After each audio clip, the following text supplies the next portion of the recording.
All right, so we're diving right in today because you've all sent us some really interesting stuff about how we try to figure out what's going on up here at Tap's Head. All about testing, Hmm. the cognitive stuff, educational, all that. Yeah, yeah, exactly. And what we really want to unpack today is how we assess intelligence, like all those different abilities people have, Mhm. and why maybe those standardized tests we all know and Yeah. maybe love not always the best way to see the whole picture, Yep. especially when everyone comes from different backgrounds and has different experiences. Yeah, definitely. We're gonna be like digging deep into this whole idea of testing, but like context-sensitive testing, Yeah. recognizing that those traditional tests they have their limits, and maybe some built-in assumptions about what's important Yeah. and how can we get a better grasp on what people actually know and what they can do. So we're going for those key insights and maybe some surprising stuff, but without like drowning you in statistics. Right. Right. And I think a good way to get started, just something to think about as we go along, is have you ever taken one of those tests? Maybe a big one of those standardized exams, and you walk out and you're just like, wait, that didn't really capture what I can do, or like what I know, the stuff that matters in my life, in my community. Like, have you ever felt like that?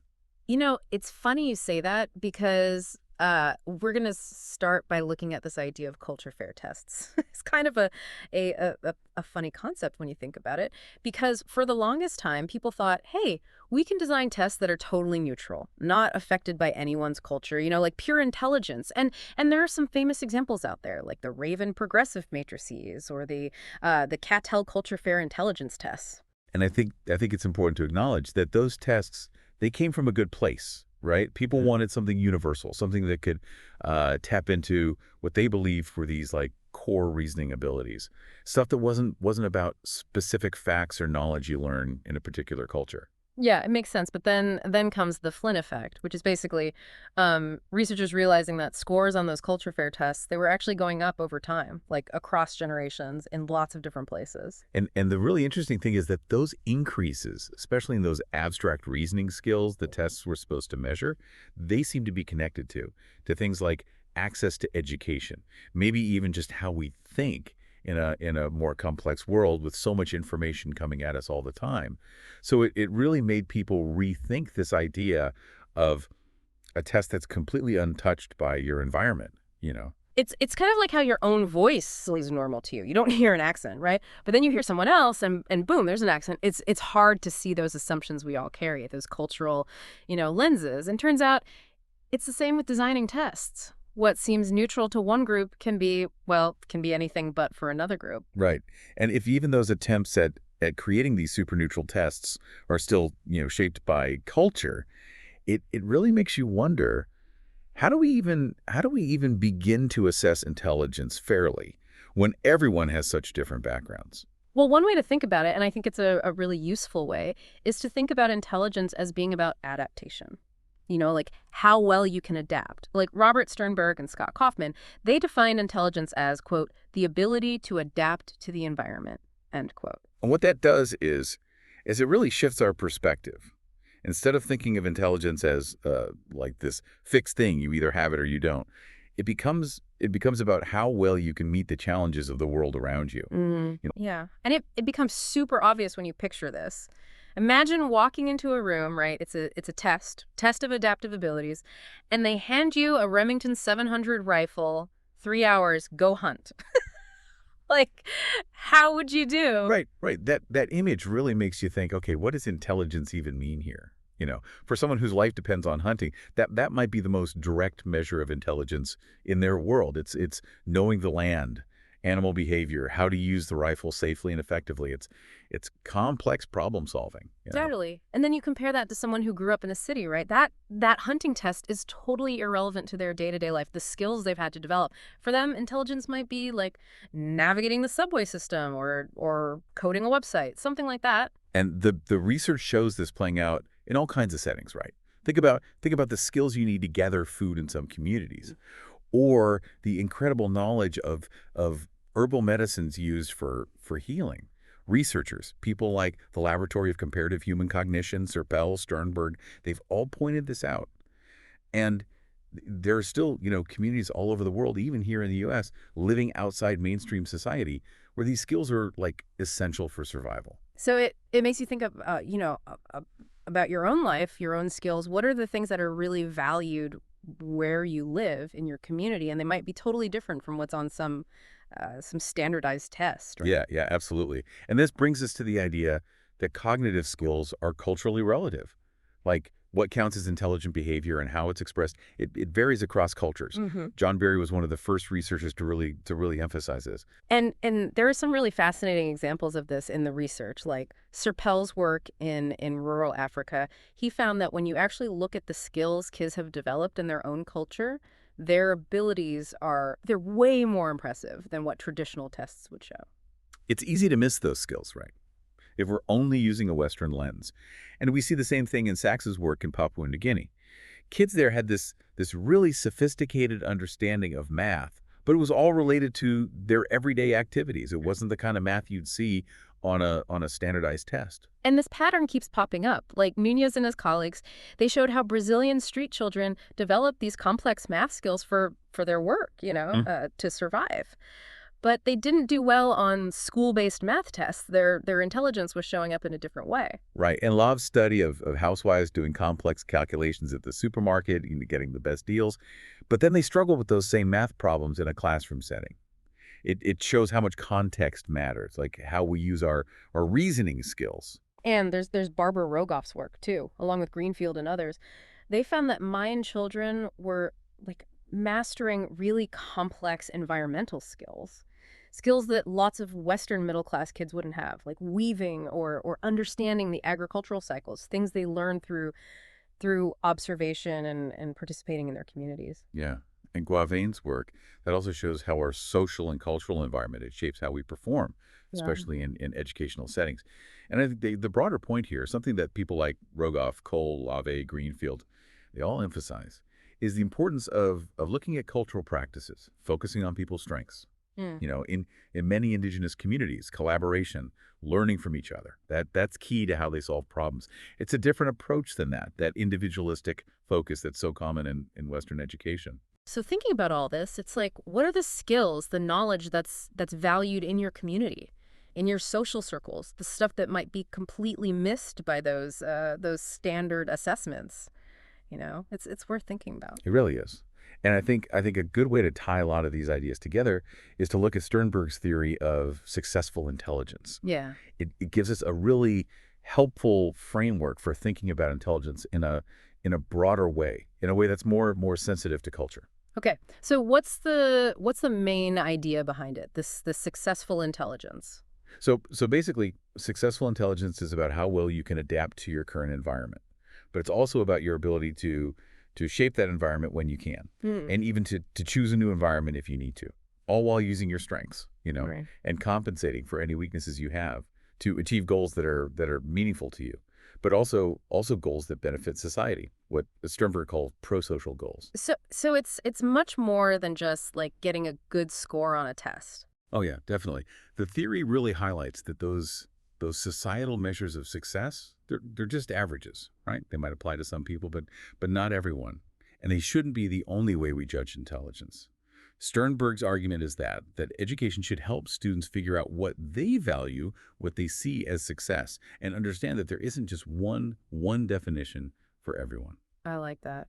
So what are the key parts of this successful intelligence? Like what are we actually talking about here? So the theory identifies four main types of skills. You have creative skills, which is all about coming up with new ideas, useful ideas. Then you have analytical skills, which help you evaluate those ideas, like are they good ideas? Then practical skills. That's about putting ideas into action, convincing other people that your ideas are valuable. And finally, wisdom-based skills, which guide you to use all those other skills for the greater good, Hmm. for a good purpose. And all of these, they build on these basic information processing abilities. Okay, so let's unpack those underlying abilities a little bit. What are we dealing with there? Right, good question. So at the foundation, you have these things called metacomponents, big word, but basically these are your high-level thinking skills, the skills you use to define a problem, figure out how to solve it, track your progress, and see how well you did. So think about writing an essay. You're using those metacomponents throughout that whole process. Got it. Okay, so what's next? Next, you have performance components. These are the actual steps you take to carry out that plan you made, using your meta components. So things like figuring out relationships between ideas, applying those relationships, explaining why you chose a certain solution, like Mm, a classic analogy problem, doctor is to patient as teacher is to, that kind of thing. That shows those performance components in action. right, right. And then the final piece. The final piece is knowledge acquisition components. This is all about how you learn new information, how you figure out how to solve problems in the first place. So it's about identifying what information is important, connecting new information to what you already know, and putting all those pieces together to come up with a solution. Like trying to figure out how to put together a new piece of furniture. That's a good example of using those components.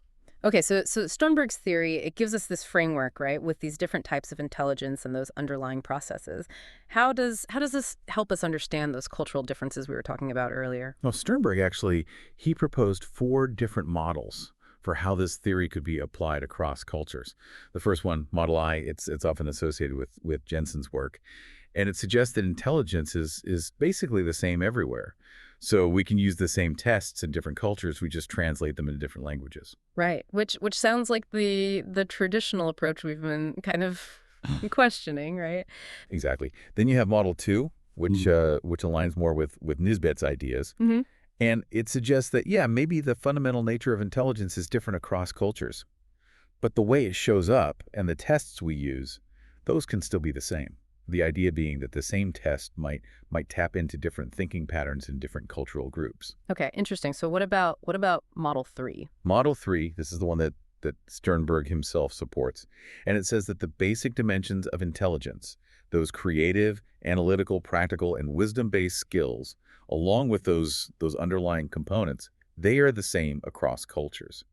However, the way these intelligences are expressed and how we measure them, that needs to be innate, meaning it needs to be developed within and be relevant to the specific cultural context you're looking at. So the underlying thinking processes are the same, but what we consider smart and how we test for it, that's going to look different depending on the culture. Exactly. A hunting test might be a great measure of practical intelligence in one culture, while in another it might be, a complex bartering negotiation.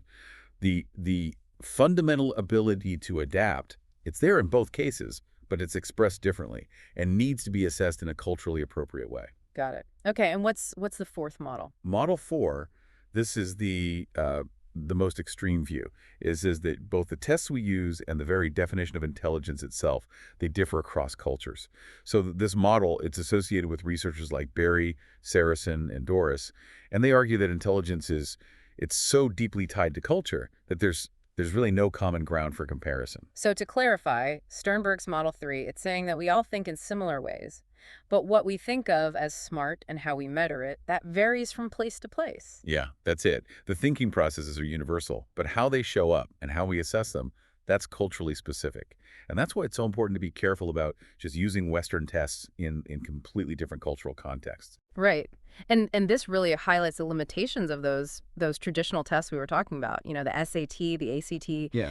because they're so focused on memory knowledge and like abstract analytical reasoning. Absolutely. They don't really tap into that broader range of cognitive skills, the skills that are so important for navigating different environments, different life experiences. And this isn't a new idea. Back in the 1960s, Lesser and his colleagues, they found that different social groups, they had different patterns of scores on mental ability tests, Yeah. which suggested that the tests themselves might be favoring certain developed skills over others. And we also have Ogbu's work, Right. looking at how minority groups adapt differently based on their history, their experiences.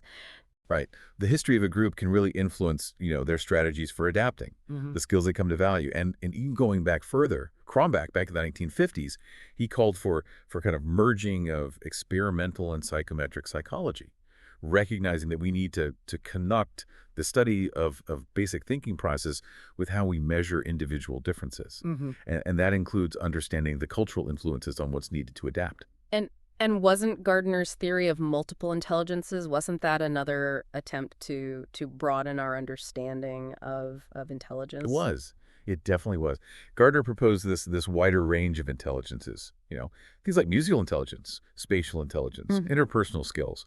And while there's been, some debate about the scientific evidence for the theory in its original form, it did help to broaden the conversation beyond just language and logic. It highlighted these other valuable human abilities. Hmm. Even if you don't agree with the whole theory, the kinds of skills he identifies, they're clearly important in life. Which kind of brings us back to Sternberg's idea of successful intelligence, with its focus on creative, analytical, practical, and wisdom-based skills. And this move towards using performance-based and project-based assessments. Right. And it's not just about those traditional cognitive skills. Researchers have also broadened assessment to include things like personality and emotional intelligence. A good example is Mayer and Solovy's model of emotional intelligence, which looks at how we perceive, use, understand, and manage emotions. And their test, the MSCEIT, is a well-known example of this broader approach. So why might these broader tests, why might they show different results for different groups? Like what's going on there? There are a couple of key reasons. First, theories like Sternberg's successful intelligence, they recognize that people develop skills that help them adapt to the specific challenges of their environment. So young people growing up in difficult circumstances, they often develop strong creative and practical skills out of necessity. It's about survival. The Abrams and Terry study, which looked at formerly incarcerated young men, they found that these men needed very specific survival skills when they were released. And these skills were often overlooked by traditional tests. The idea behind practical intelligence tests is to assess this ability to adapt to real-world situations. Okay, that makes sense. And the second reason. The second reason has to do with what are called implicit theories of intelligence, or sometimes they're called folk theories. These are the cultural ideas about what it means to be intelligent. And these can vary a lot. For example, research in Taiwan, it showed that people there, they include interpersonal skills and self-awareness as part of their concept of intelligence. Similarly, in rural Kenya, people see ethical and moral considerations as connected to intelligence. And the Okagaki and Sternberg study, they found that teachers' ideas about intelligence might align better with some parents' ideas than others, depending on their cultural background. So if different cultures value different skills as signs of intelligence, then our assessments need to reflect that diversity. Absolutely. And that's where performance-based and project-based assessments become really important. Yeah, yeah. I mean, we're so used to multiple choice tests here in the U.S., but the article does point out that organizations like the ACNU, they're starting to recognize the value of broader assessments like portfolios. Right, right. And while multiple choice still dominates, Yeah. there's this growing awareness that it might not be the best way to really understand what students from diverse backgrounds are capable of. And that's where the Rainbow Project comes in. Okay, tell us about that. What is the Rainbow Project? So the Rainbow Project, it was this really innovative attempt to improve college admissions Yeah. by adding assessments of creative, analytical, and practical skills to the SAT and ACT. Yeah. It was based directly on Sternberg's theory of successful intelligence, and the goal was to get a more complete picture of what applicants could do. So what if these rainbow assessments, what did they actually look like? Like what were people asked to do? They used a range of different formats. For analytical skills, they did have some typical multiple choice questions. Things like understanding word meanings from context, number patterns, visual reasoning. Yeah. But for creativity, they got a lot more interesting. They used multiple choice questions with these unusual what if scenarios, like what if villains were actually lovable? And then they would ask you to solve analogies based on that premise. They also had open-ended tasks like writing short stories with these intriguing titles, coming up with captions for cartoons, even telling imaginative stories out loud based on visual collages. That does sound a lot more engaging than just, filling in bubbles. What about practical skills? How did they assess that? For practical skills, they use multiple choice questions that focused on solving everyday problems with words, doing practical math like figuring out the best way to buy tickets, even map reading. They also included creative performance tasks, things like writing very short stories with titles that made you think, and practical performance tasks where students watch these short videos of common college student problems and then judge different ways of responding to those problems. Okay, so how did they actually evaluate all these different skills? Like what were they looking for? So creativity was judged on how novel the responses were and how good they were. Practicality was assessed based on how realistic the solutions were, how workable they were. And what's interesting is that they found that these new measures, they were actually quite reliable. Really? So did these rainbow assessments actually measure different things than the traditional tests? This is where it gets really interesting. When they analyzed the results, they found three distinct areas. You had practical skills, which were measured by those performance tasks. You had creative skills, measured by the creative performance tasks. And then you had this general analytical skill that all the multiple choice tests seemed to tap into. It didn't matter whether they were designed to measure analytical, creative, or practical thinking. That is surprising. So the way they asked the questions seemed to matter more than the specific skill they were trying to assess, at least with multiple choice. It seems that way. It suggested that multiple choice tests, just by their nature, they might be focusing on this more general, this convergent thinking ability that's useful for well-defined academic style problems. And it made them question whether multiple choice was really the best way to broaden assessment. Okay, I see. So what did the Rainbow Project, what did they find when they looked at how well these new measures predicted success in college? Like, did they actually work? They found a significant improvement in prediction, like adding the rainbow measures to SAT scores. It basically doubled how well they could predict first-year college GPA compared to just using the SAT scores alone. While high school grades were also a good predictor, the rainbow assessments gave them a much better understanding of who would actually thrive in college. Wow, that's a big difference. What about those ethnic group differences we've been talking about? Did those show up in the Rainbow Project? This is another important finding, that the rainbow tests actually reduced the differences in scores between ethnic groups compared to the SAT. And Latino students seemed to benefit the most, and African American students also showed smaller differences on most of the rainbow measures. While they didn't have data on socioeconomic status, it suggests that these broader assessments could help to create a more equitable admissions process. And the statistical analysis, it confirmed that those ethnic group differences were smaller on the rainbow test compared to the SAT reading and math sections. So it is possible to create assessments that lessen those disparities, those gaps. The Rainbow Project provides some pretty strong evidence that it is. Yeah. And these ideas, they're also being used in other educational settings, like through the ACCL model, which aims to integrate these creative, analytical, practical, and wisdom-based skills into what's taught in schools. Okay. And the article also mentioned some related projects, right? Yeah. There's the University of Michigan Business School project. They use practical intelligence scenarios for their MBA admissions and found that they could better predict success and reduce ethnic and gender differences compared to just using the GMAT. Hmm.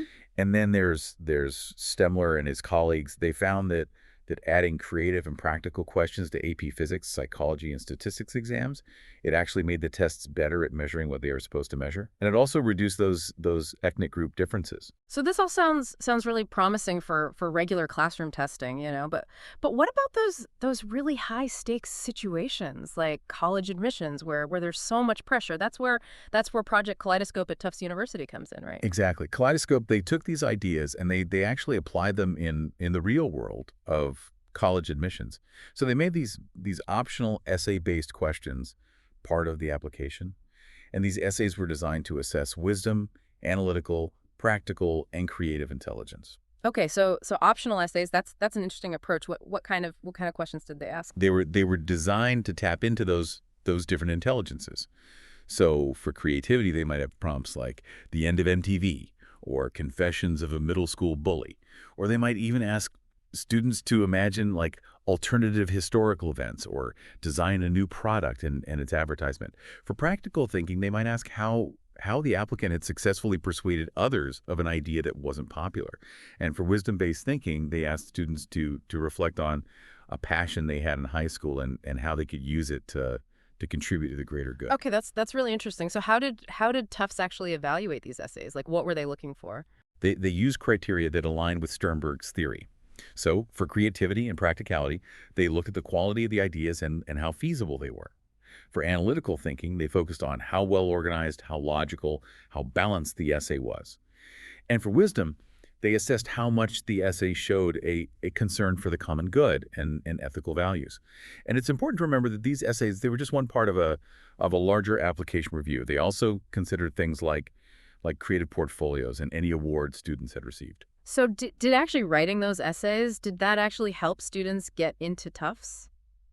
Well, simply writing the essay didn't guarantee admission, but students who received the highest ratings in creative, practical, or wisdom-based skills, they had about twice the acceptance rate. And given the huge number of applications, each essay was typically read by one trained admissions officer.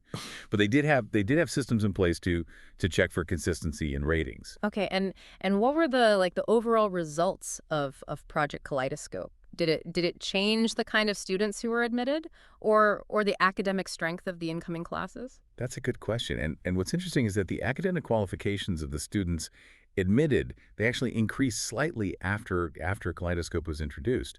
There was some initial concern that focusing on these broader skills might lead to a less academically strong student body. But the opposite seemed to happen. They attracted a more diverse group of highly qualified applicants, Right. and they got really positive feedback from both students and parents, who appreciated having a chance to show more who they were than just their test scores. That makes sense. And what about those ethnic group differences in scores? Did those show up in Kaleidoscope? Unlike the Rainbow Project, Tufts didn't actually see significant statistical differences in scores across ethnic groups on the Kaleidoscope assessment.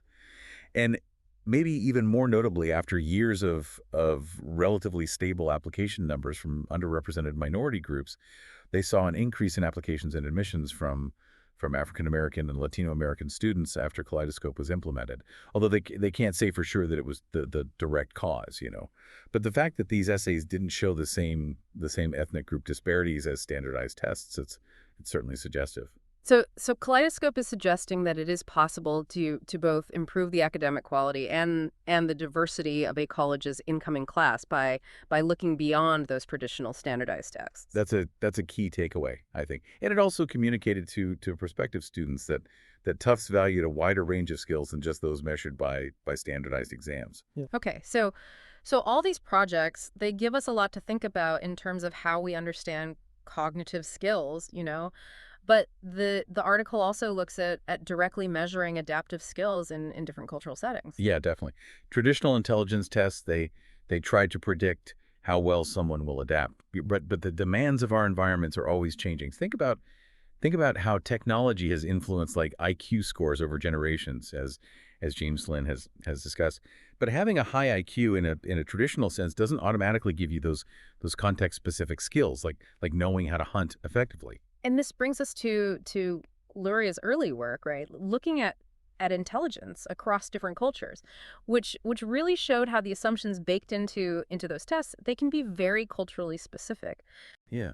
Lori's work with people in Uzbekistan who struggled with these abstract logical problems, especially when they were based on unfamiliar situations, it really highlighted this. It wasn't that they lacked reasoning abilities, but the way the problems were framed, they just didn't connect with their everyday experience. Hmm.